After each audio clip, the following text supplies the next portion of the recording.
आने वाले matric board परीक्षा को ध्यान में रखते हुए हम लोग आपके सभी विषय के मॉडल पेपर की चर्चा की शुरुआत की है, जिसमें हम लोग आपके सभी विषय के मॉडल पेपर की चर्चा कर चुके हैं। एक शेष था आपका मैथमेटिक्स अर्थात कि मैथ का सैंपल पेपर की भी चर्चा की शुरुआत हम लोग पीछे कर चुके हैं। इसका पार्ट 1 वीडियो आपको पहले मिल चुका है, आज इसका पार्ट 2 वीडियो है। पिछले वीडियो में हम लोग देखें यहाँ पे 1 से लेकर 20 तक के प्रश्नों को विस्तार से चर्चा किए थे। आज हम लोग 20 से आगे के प्रश्नों को समझेंगे, तो आप भी पेन और ऐसे पेपर लेकर बैठ जाइए, एक एक प्रश्न को हल करिएगा और एक एक का जवाब कमेंट बॉक्स में देते चलिएगा। प्रश्न नंबर 21 कह रहा है कि यदि tan थीटा बराबर 12/5 हो तो sin थीटा का मान क्या होगा। ऑप्शन आपके सामने है। ऐसे प्रश्न को हल करने के लिए आपको पेन और पेपर उठाने की कोई आवश्यकता नहीं है, आपको सिर्फ फार्मूला मालूम होना चाहिए। tan थीटा बराबर आप जानते हैं क्या होता है, P/b। क्या होता है, P ऊपर होता है, नीचे होता है B अर्थात कि लंब बटा आधार।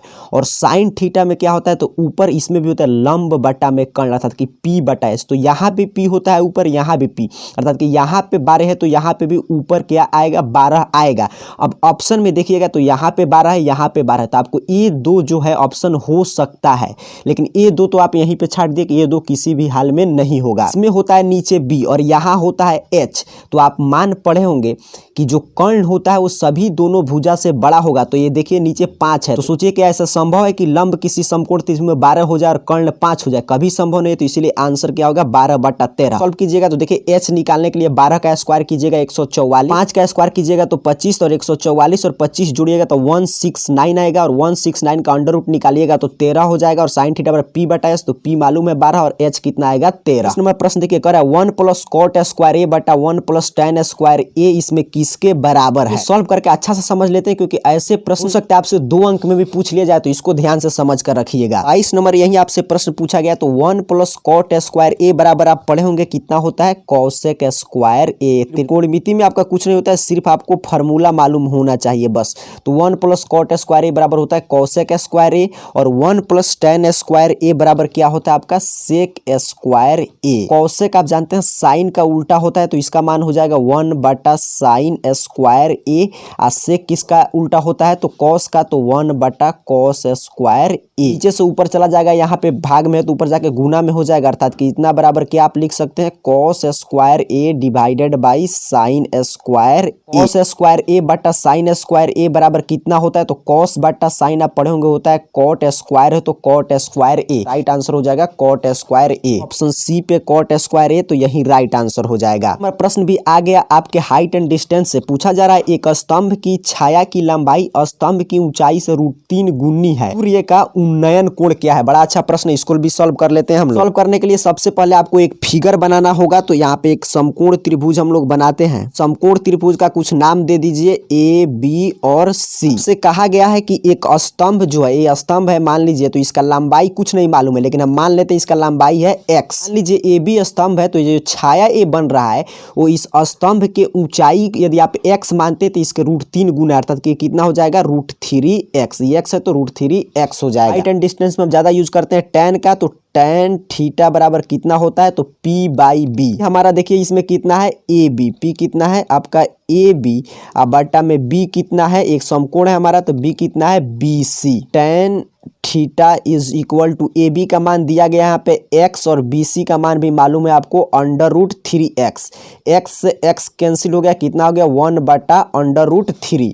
tan theta is equal to 1/√3 tan कितना का मान होता है, ये मान होता है आपके tan 30 डिग्री का। तो इसके बदले में हम लिख सकते हैं tan 30 डिग्री। tan से tan कैंसिल, थीटा का मान कितना गया 30 डिग्री। चलिए देखते हैं ऑप्शन में दिया है कि नहीं, तो यहाँ पे ध्यान से देखिएगा, दिया है ऑप्शन ए पे 30 डिग्री, तो यही इसका राइट आंसर हो जाएगा। 20 नंबर प्रश्न कह रहा है फल की सारणी में चर की संचयी बारंबारता कितनी है। यहाँ पे चर दिया है, बारंबारता दिया, कह रहा है इसके चर की संचयी बारंबारता कितनी है। तो यही प्रश्न आपका 24 नंबर चर है, इसका संचयी बारंबारता आपसे पूछा है। तो देखिए संचयी बारंबारता लिखने के लिए आपको क्या करना होता है, पहले आप इसको लिख देंगे, यहाँ पे हो जाएगा 1, फिर इसको ऐसे आप जोड़ते हैं 4 1 5, फिर 5 और 3 8 और 8 और 2 10। और ये सही है कि नहीं, इसको जोड़ने के लिए इसको जोड़कर देख लीजिए, तो 2 3 5 और 5 10 अर्थात कि इसके बराबर ये आना चाहिए, तो बिल्कुल सही है। ये चलते हैं प्रश्न में। तो प्रश्न में देखिए सीधे सीधे आपसे लिख रहा है कि बगल के सारणी में चर की संचयी बारंबारता, किस चर की संचयी बारंबारता, 2 चर का संचयी बारंबारता, 1 हो गया, 3 का 5 हो गया, 5 का 8 हो गया, 6 का 10 हो गया। इस प्रश्न में देखिए क्लियर नहीं कहा है कि किस चर का संचयी बारंबारता आपसे पूछा जा रहा है। प्रश्न में कुछ ना कुछ प्रिंटिंग मिस्टेक है। यहाँ पे एक्चुअल में प्रश्न क्या था, ओरिजिनल प्रश्न ये है कि बगल की सारणी में 5 इसकी संचयी बारंबारता कितना होगा। तो देखिए 5 का संचयी बारंबारता कितना होगा, 8 दिखाई दे रहा है कि 8, तो यही सी राइट आंसर हो जाएगा। यहाँ पे मैंने 5 ही क्यों लिखा, क्योंकि देखिए ये सभी ऑप्शन संचयी बारंबारता का है, बट इसमें से कोई यहाँ पे 8 को छोड़कर बाकी 1, 5, 10 यहाँ पे देखिए 1, 5, 10 है नहीं, तो यहाँ पे 5 में मिस्टेक था। तो ऐसे प्रश्न आपको परीक्षा मिले तो आपको छोड़ देना चाहिए, क्योंकि आपको 100 विकल्प दिया जा रहा है कि कोई क्वेश्चन में थोड़ा एरर हो तो उस पर आपको रिस्क लेने की आवश्यकता नहीं है। सही आपको बनाना है। परीक्षा में आपसे पूछे 6 का संचयी बारंबारता, तो 10 5 का, तो 8 3 का, तो 5 2 का, तो 1। तो इस कॉन्सेप्ट को सिर्फ सीखना है। यहाँ पे आपको 25 नंबर प्रश्न कह रहा है, दो सिक्के की उछाल में दोनों पर शीर्ष आने की प्रायिकता क्या है। दो सिक्कों के एक साल उछाला जाता है तो दोनों पर शीर्ष आने की प्रायिकता कितना है। जब दो सिक्का को हम लोग एक साथ उछालेंगे तो देखिए कितना संभावित परिणाम हो सकता है। तो एक बार हो सकता है दोनों पे हेड आए, एक बार हो सकता है एक पर हेड आए, एक पर टेल आए, एक बार हो सकता है एक पर टेल आए हेड आए, एक बार हो सकता है कि दोनों पर टेल आए। तो आपसे पूछा है कि दोनों पे शीर्ष पे जो है हेड आने की प्रायिकता, अर्थात कि शीर्ष आने की प्रायिकता, तो हेड इसमें कितना है, 1। तो संभावित परिणाम 1 है। और कुल परिणाम जानते हैं प्रायिकता में यही, तो नीचे कितना लिखते हैं हम लोग, कुल परिणाम। तो कुल परिणाम कितना है, 1 2 3 4। तो दो सिक्का को उछाला जाएगा तो कितना प्रायिकता होगा, 1/4 शीर्ष आने की। अब देखिए ऑप्शन में दिया है कि नहीं, तो यहाँ पे ध्यान से देखिएगा 25 का जो है सी नंबर ऑप्शन पे आपको दिखाई दे रहा है 1/4, यही राइट आंसर हो जाएगा। इस नंबर प्रश्न आपसे पूछा जा रहा है कि यदि किसी समानांतर श्रेणी के पी पदों का योग उसके क्यू पद के योग के बराबर हो तो पी प्लस क्यू पदों का योग बराबर है। अर्थात कि समानांतर श्रेणी में पी पद का योग और क्यू पद का योग आपस में बराबर है, तो पी प्लस क्यू कितना होगा, तो वो भी कितना होगा, पी प्लस क्यू ही होगा। तो ये इसका राइट आंसर हो जाएगा। 27 नंबर प्रश्न बड़ा महत्वपूर्ण आ गया, कह रहा है बगल के चित्र में पीए और पीबी वृत्त की स्पर्श रेखाएं हैं। यदि कोण ए पी ओ बराबर 30 डिग्री तो कोण ए ओ बी बराबर कितना होगा। इसी चित्र में कहा गया है कि पी ए और ए पी बी है, इस वृत्त को स्पर्श कर रहा है, स्पर्श रेखा है, और ए वाला एंगल 30 डिग्री है। बड़ा एंगल कितना होगा, यहाँ से जो बड़ा एंगल बनेगा ए ओ बी, ए कितना होगा आपसे पूछ रहा है।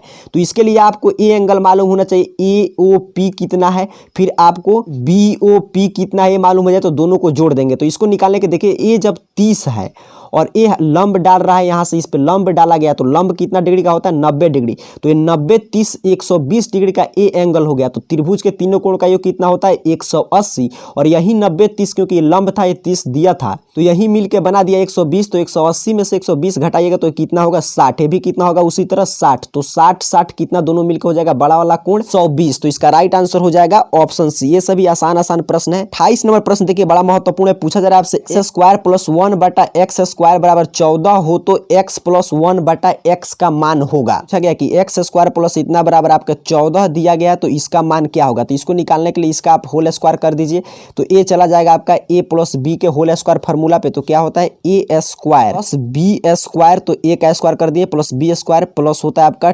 2ab, तो 2 गुने एक जगह पर दिया गया है x और b के जगह पर है 1/x। देखिए x से x कट जाएगा, x square plus 1/x square का मान यहाँ पे दे दिया है। प्रश्न में कितना दिया गया है, 14, और यहाँ पे क्या बचा, ये सब कट के सिर्फ यहाँ बचा 2, तो 14 प्लस 2 बराबर 16 कि x प्लस 1/x का होल स्क्वायर बराबर 16, या x प्लस 1/x बराबर √16 हटेगा तो इधर आके स्क्वायर रूट हो गया 16, तो 16 का अंडर रूट निकालिएगा तो प्लस माइनस 4। तो यही मान पूछा था, इसका मान बताइए तो कितना आ गया आपका, प्लस माइनस 4। ऑप्शन में देख लीजिए दिया गया है कि नहीं, बी नंबर ऑप्शन में आपको दिखाई दे रहा है 4, तो यही इसका राइट आंसर हो जाएगा। इस नंबर प्रश्न की बात करें तो कह रहा है n पदों वाले समानांतर श्रेणी का योग m स्क्वायर माइनस 2n है तो उसका 5वां पद है। n पद वाला कोई समानांतर श्रेणी है जिसका योग m स्क्वायर नहीं होकर यहाँ पे फिर यहाँ पे मिस्टेक हुआ है, n स्क्वायर माइनस 2n है तो उसका 5वां पद क्या होगा। यदि यहाँ पे m होगा तो यहाँ पे भी m होगा, और यहाँ पे n है तो इस सभी जगह n होगा, तभी आप इसका मान निकाल सकते हैं। इसको सॉल्व करते हैं, बड़ा ही अच्छा प्रश्न हो सकता है प्रश्न 2 अंक में भी पूछ ले जाए, तो इसको ध्यान से समझिएगा। आपसे यही पूछा है कि यदि n पदों का योग n स्क्वायर माइनस 2n है तो 5वां पद क्या होगा। तो चलिए पहले हमको पहला पद निकालना होगा, अर्थात कि S1। तो ये देखिए जोग दिया है, तो S1 मतलब बराबर कितना होता है A1, अर्थात कि किसी AP में सोचिए एक पद है तो उस एक पद का योग पूछे या एक पद पूछे, बात बराबर ही है तो इसमें कोई दिक्कत की बात नहीं। तो S1 बराबर क्या होता है A1, आप AP में पढ़े भी होंगे। तो यहाँ पे n के जगह पर यहाँ पे 1 आ गया, तो n के जगह पर क्या होगा 1, तो 1 का स्क्वायर कीजिएगा तो 1, अब -2 में 1 से गुना कर देंगे 2, अर्थात कि आ गया -1। फिर हमको A2 निकालना है, तो उसके लिए S2 निकालना होगा। तो S2 बराबर क्या होता है A1 प्लस A2। यहाँ पे 2 होगा तो 2 का स्क्वायर कीजिएगा तो 4, माइनस 2 में 2 से गुना कीजिएगा तो 4, या A1 का मान आया है यहाँ पे देखिए रख देंगे -1 प्लस यहाँ पे कितना हो गया A2 बराबर 4 में से 4 जाएगा 0, तो इसीलिए A2 बराबर कितना हो गया 1। ये -1 था तो इधर आगे क्या हो गया आपका +1। पद की और आवश्यकता है उसको भी आपको निकालना होगा S3, तो S3 बराबर क्या होगा A1 प्लस A2 प्लस होता है A3, 3 का होल स्क्वायर कीजिएगा तो हो जाएगा 9 और 3 में 2 से मल्टीप्लाई कीजिएगा तो आएगा 6। A1 प्लस A2 का मान पुट कर दीजिए, यहाँ पे हो जाएगा 0 प्लस A3 बराबर 9 में से 6 जाएगा तो आपका 3, तो ये 0 कोई वैल्यू नहीं अर्थात कि A3 का मान आ गया आपका 3।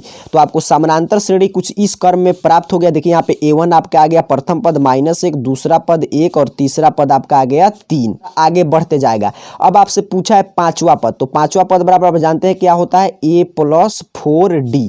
तो ये आपको मालूम हो गया यहाँ पे प्रथम पद -1 और 4 तो दिया गया है, D कितना होगा तो 3 में से 1 घटाइएगा तब भी 2, 1 में से -1 घटाइएगा तब भी 2, तो यहाँ पे 2 हो जाएगा। तो -1 प्लस 4 में 2 से गुना कीजिए 8 और यहाँ पे हो जाएगा 7 आंसर हो जाएगा। ऐसे प्रश्न को आपको ऐसे ही सॉल्व करना है। ये देखते हैं ऑप्शन में दिया गया है कि नहीं, तो 29 का देखिए यहाँ पे ऑप्शन नंबर बी दिखाई दे रहा है, 7 राइट आंसर हो जाएगा। प्रश्न आपसे कह रहा है बिंदुओं 2 -2 और -2 2 के मिलाने वाले रेखाखंड के मध्य बिंदु का निर्देशांक। बिंदु का निर्देशांक आप पढ़े होंगे क्या होता है x1 x2 बटा 2 और y1 y2 बटा 2। देखिए 2 में -2 जोड़िएगा 0, 0 में 2 से भाग कीजिएगा 0 और -2 में फिर 2 जोड़िएगा 0, यानी 0 0 इसका राइट आंसर हो जाएगा। ऑप्शन बी उसी फार्मूला पे आप इसको निकाल भी सकते हैं। इस नंबर प्रश्न भी देखिए बड़ा महत्वपूर्ण है लेकिन आसान प्रश्न करा। दो समरूप त्रिभुज के क्षेत्रफल क्रमशः 9 सेंटीमीटर स्क्वायर और 16 सेंटीमीटर स्क्वायर है, तो इनके संगत भुजा कितना होगा, तो 9 का वर्गमूल निकालिएगा तो होगा 3 और 16 का 4, तो 3:4 में इनके भुजा होगा क्योंकि समरूप त्रिभुज है इसीलिए ट्री काम करता है। 30 नंबर प्रश्न आपसे पूछा जा रहा है कि भाग लेमा ए बराबर BQ प्लस R में भागफल कब 0 आएगा, अर्थात Q बराबर 0 तब होगा।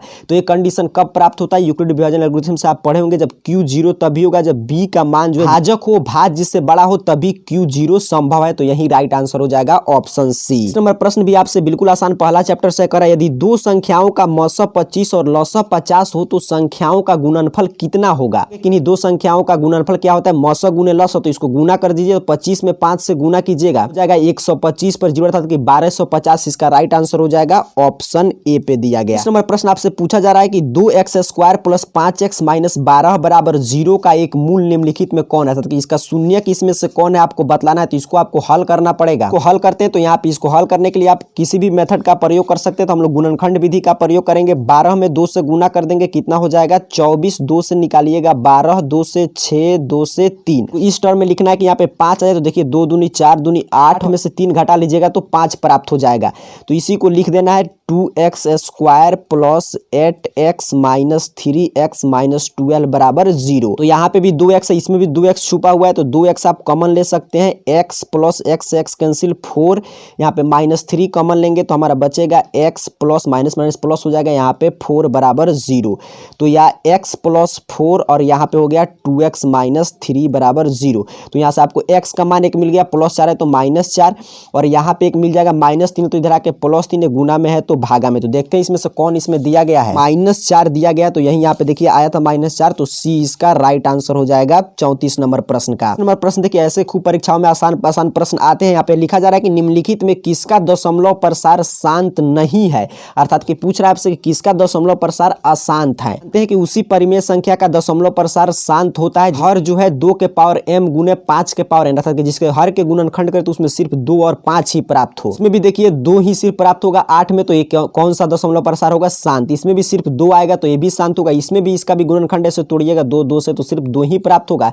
लेकिन यहाँ पे 343 की इसका 7 का क्यू होता है, तो इसमें 2 ना आ रहा है ना ही 5 आ रहा है और 7 आ गया, तो ये कौन दशमलव प्रसार हो जाएगा, अशांत। तो यही इसका राइट आंसर होगा ऑप्शन डी। चलिए 36 नंबर प्रश्न आपसे पूछा जा रहा है कि निम्नलिखित में कौन एक परिमेय संख्या, इसमें से कौन जो है परिमेय संख्या आपसे पूछ रहा है, आपको बतलाना है। संख्या वही होता है जिसका पूरा वर्गमूल निकले कि 49 का निकालिएगा निकल जाएगा 7/101 का नहीं निकलेगा, 32 का भी नहीं निकलेगा लेकिन 64 का आपका निकल जाएगा, 81 का निकल जाएगा बट 91 का नहीं निकलेगा, 98 का भी नहीं निकलेगा पूरा वर्गमूल और 128 का भी नहीं। तो इसमें से कोई ऑप्शन नहीं होगा। यदि आपको कोई सही लगता है तो नीचे कमेंट बॉक्स में बताइएगा, बट इसमें से देखिए ध्यान से इसमें कोई भी परिमेय संख्या नहीं है, सभी अपरिमेय संख्या है। ऐसे डाउटफुल प्रश्न और कुछ प्रश्न एरर रहते हैं परीक्षा में भी, तो उसको आपको छोड़ देना, क्योंकि देखिए तमाम प्रश्न हम लोग देखे कैसे कैसे गलती हुआ था, तो उसको आपको छोड़ देना है, क्योंकि 100 ऑब्जेक्टिव है तो आपको ऐसे प्रश्न पे रिस्क नहीं लेना है। इस नंबर प्रश्न आपसे कह रहा है y-4 बराबर 0 के आलेख से प्राप्त सरल रेखा कैसी होगी। y का मान निकालेगा तो -4 है तो इधर आके हो जाएगा +4, हो जाएगा 0। तो जब y का सिर्फ मान हो, x का मान ही नहीं है, तो किसके समानांतर जाएगा रेखा,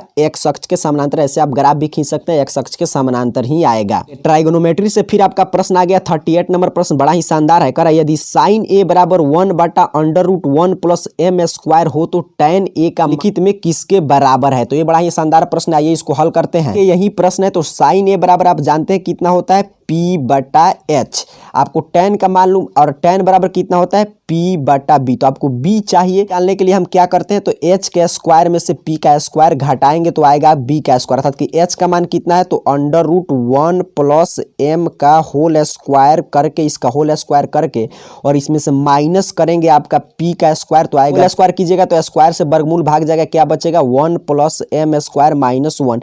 यहाँ से a भी कैंसिल हो गया, बचा m²।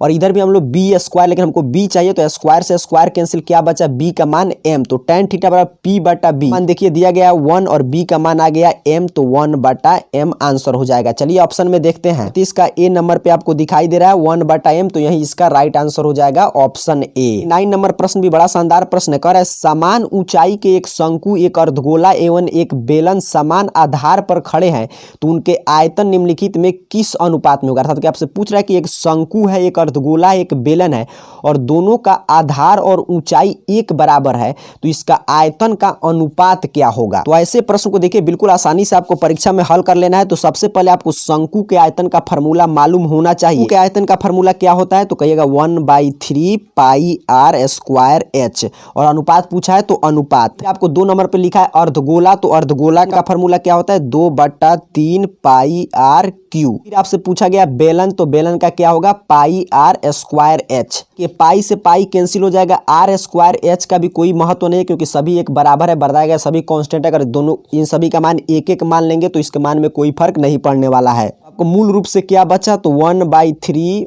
अनुपात 2/3 अनुपात 1। भिन्न अनुपात है, इसको सिंपल समानुपात में बदलिएगा तो क्या हो जाएगा, तो यहाँ पे 3 से आपको गुना करना पड़ेगा, तो 3 से यहाँ पे हो जाएगा 1, यहाँ पे 2, 3 से 3 कैंसिल हो जाएगा, यहाँ पे हो जाएगा आपका 3 एकम 3, यानी 1:2:3 देखिए दिया गया ऑप्शन ए पर, यही इसका राइट आंसर हो जाएगा ऑप्शन ए। आगे बढ़ेंगे 40 नंबर प्रश्न की बात करेंगे। कह रहा है कि यदि शंकु की त्रिज्या r तथा तिर्यक ऊंचाई l हो तो शंकु का वक्र पृष्ठ का क्षेत्रफल क्या होगा। तो शंकु का वक्र पृष्ठ का क्षेत्रफल आप पढ़े होंगे πr/l होता है, तो इसका राइट आंसर हो जाएगा ऑप्शन डी। आज की क्लास में हम लोग आपके 40 नंबर प्रश्न तक चर्चा कर चुके हैं। नेक्स्ट क्लास में मिलेंगे तो और सभी जो प्रश्न है उसके, और फिर यहाँ पे सब्जेक्टिव प्रश्न उसको भी विस्तार से समझेंगे, कि अंतिम समय में आपके लिए बड़ा ही उपयोगी है। यहाँ पे देखिए सभी चैप्टर से प्रश्न पूछ रहा है, तो ये सभी टाइप आपके प्रश्न एग्जाम में दिमाग पर नाचता रहेगा, जिससे कि आपको परीक्षा में कोई भी प्रश्न आपसे गलत नहीं होगा। तो इस वीडियो को लाइक कर दीजिएगा, और यदि आपको क्लास पसंद आया होगा तो नीचे कमेंट बॉक्स में बताइएगा। जैसा आपका कमेंट आएगा उसी के अनुसार हम आगे की क्लास कंटिन्यू करेंगे। आप सभी को बहुत बहुत धन्यवाद।